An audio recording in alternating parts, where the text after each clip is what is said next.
All right, welcome back. Today we're going to take a look at the tritone. Now, the tritone is an essential part of understanding how to spell chords, specifically dominant chords. Any chords that sound jazzy in the dominant position are going to require an understanding of the tritone. All right, so let's begin by just explaining what the tritone is. We're going to be in the key of A, and the scale that I'm going to use to discuss the dominant seventh chord is the Mixolydian mode, because it has the flat 7. It's like a major scale with a flat 7. So it sounds like this, and I'm in the key of A. There's the flat 7.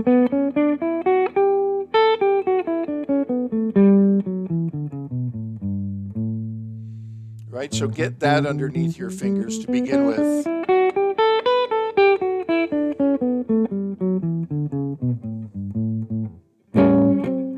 All right, good. So dominant 7 and the parent scale of the dominant 7th type chord is the Mixolydian mode. All right.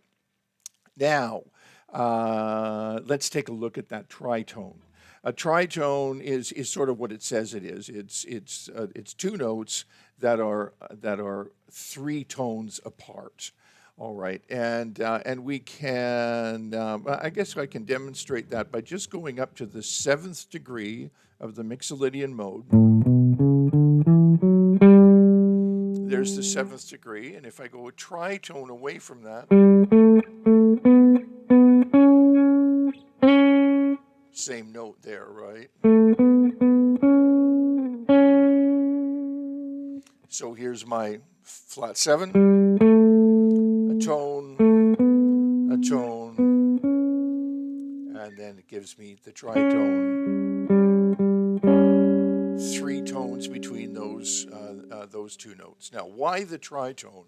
The tritone, because it is more indicative of the dominant 7th chord than any other interval. The flat 7 and the 3 together tell you more than the root will tell you more than the 5th will tell you, and so it's an essential sound when it comes to implying or playing the dominant 7th chord. And there it is. All right, so now let's go a little bit further than that. The template, as I said, that we're using is the dominant is the Mixolydian mode, which is the template for the dominant 7th chord. So always think of this scale underneath what we're doing, and now we're going to number it. 1, 2, 3, 4, 5, 6, 7, 8, 9, 10, 11, 12, 13, right? Okay, up to the 13, or when we go to we could go an octave higher and go 1, 2, 3, 4, 5, which is going to be an important 1, 2, 1, 2, 3, 4, 5, and then 6, 7, 8, 9. All right. So the 9. Keep your ear on that. And the 5, the 9, the 5, and the 13, or the 6, but we're going to call it a 13 for now. And now let's spell some chords using this tritone. The first one we're going to spell is the 13 chord. We use the tritone and we add the 13. Simple as that. If you want to add the root on top, we can do this. And now we have a 13 with the root on top. All right. And how about adding the 9th on top of that 13?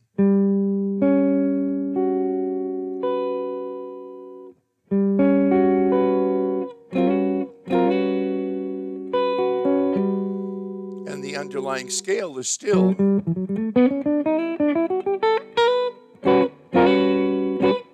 that dominant 7 with the Mixolydian mode is underneath that dominant 7th. Okay. Now let's move on from there and do some chords that are that have a little bit more bite. We have the tritone, and then we have the augmented fifth. The augmented fifth means like a raised fifth, right? And we can again still add that root up on top. And this, keeping in mind that this is in a dominant chord sound. So if this were the 5 chord, if we're talking about A7 chord in the A7 chord sounds in the context of D major, let's say, we have the 2 chord of E minor. Our 5 chords, there's an augmented or 13, right? And then back to returning to the 1.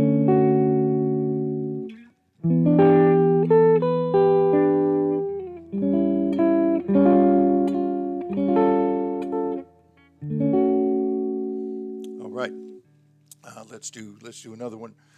So we have we had the augmented. Let's take that 9 and raise the 9 and keep the augmented 5. And in this context, as an A7 type dominant chord sound with our root down here, right, or here. This is there's our tritone. Keep that tritone in mind with an augmented 5 and an augmented 9 up on top. Raised 9. Now in the context of the 2-5.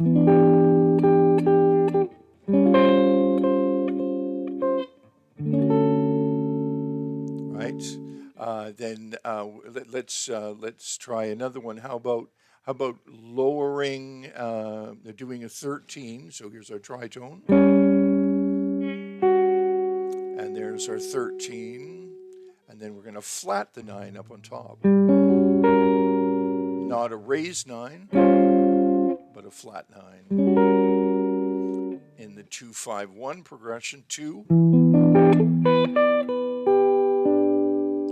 13 flat 9, raised 9, augmented 5 and 1. And underneath, when you're thinking of that A7 chord again,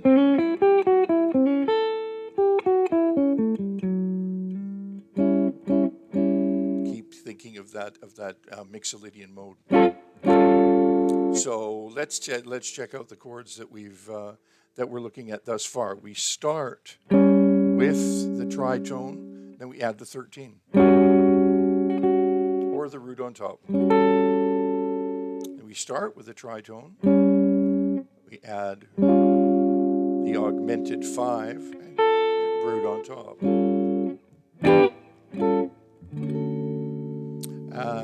Start with the tritone. And then put the flat 9 on top with the 13. Always pinning what's pinning this down at all times, harmonically pinning this down, is the strength of that tritone in that position. Okay, that's the 13 with a flat 9. Tritone, raised 5, and raised 9.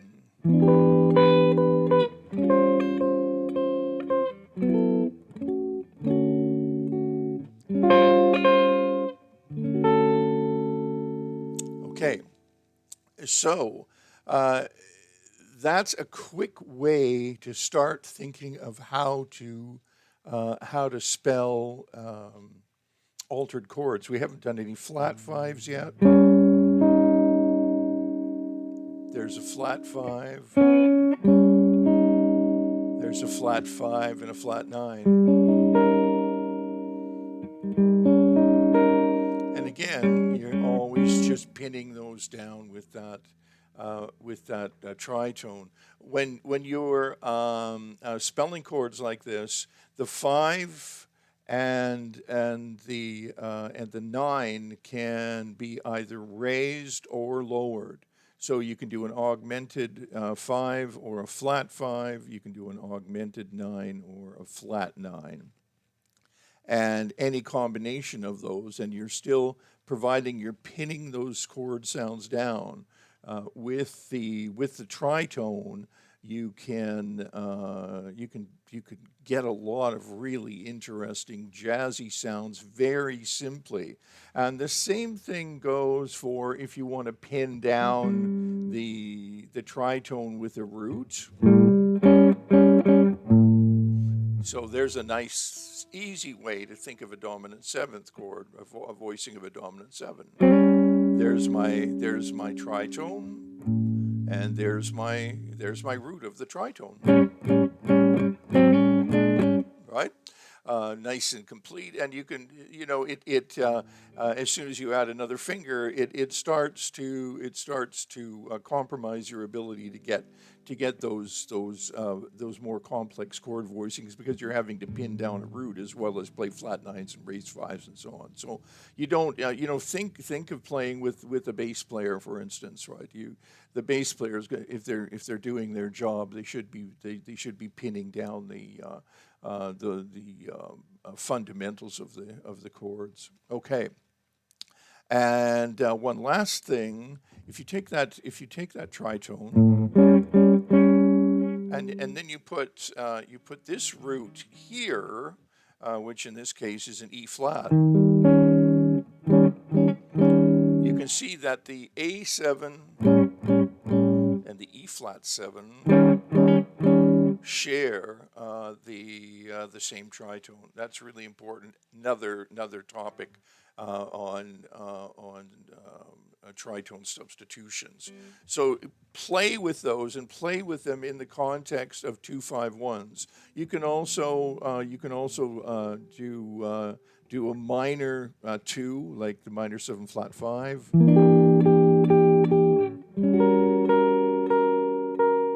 Right, and then the 1. And just mix them up. 2, 5, 1. Right? And spell them. Be able to spell the flat 7 and the 3 as your tritone, and your colors on top. And this will go a long way to drastically increasing your chord repertoire. And with nice, simple to play, easy to play forms that are really colorful and really beneficial overall, no matter what where you intend to apply them harmonically. All right, so that's a look at the tritone and the flat 5 and raised 9 and the altered 5s and 9s, and the 13. We threw that in there as well. Okay, I hope that was a help for you. If it was, please give us a like, subscribe if you want more material like this. If it's important to you, if you're going in this direction, come back. And if you have any comments or questions or suggestions, we'd love to hear from you. All right, see you soon.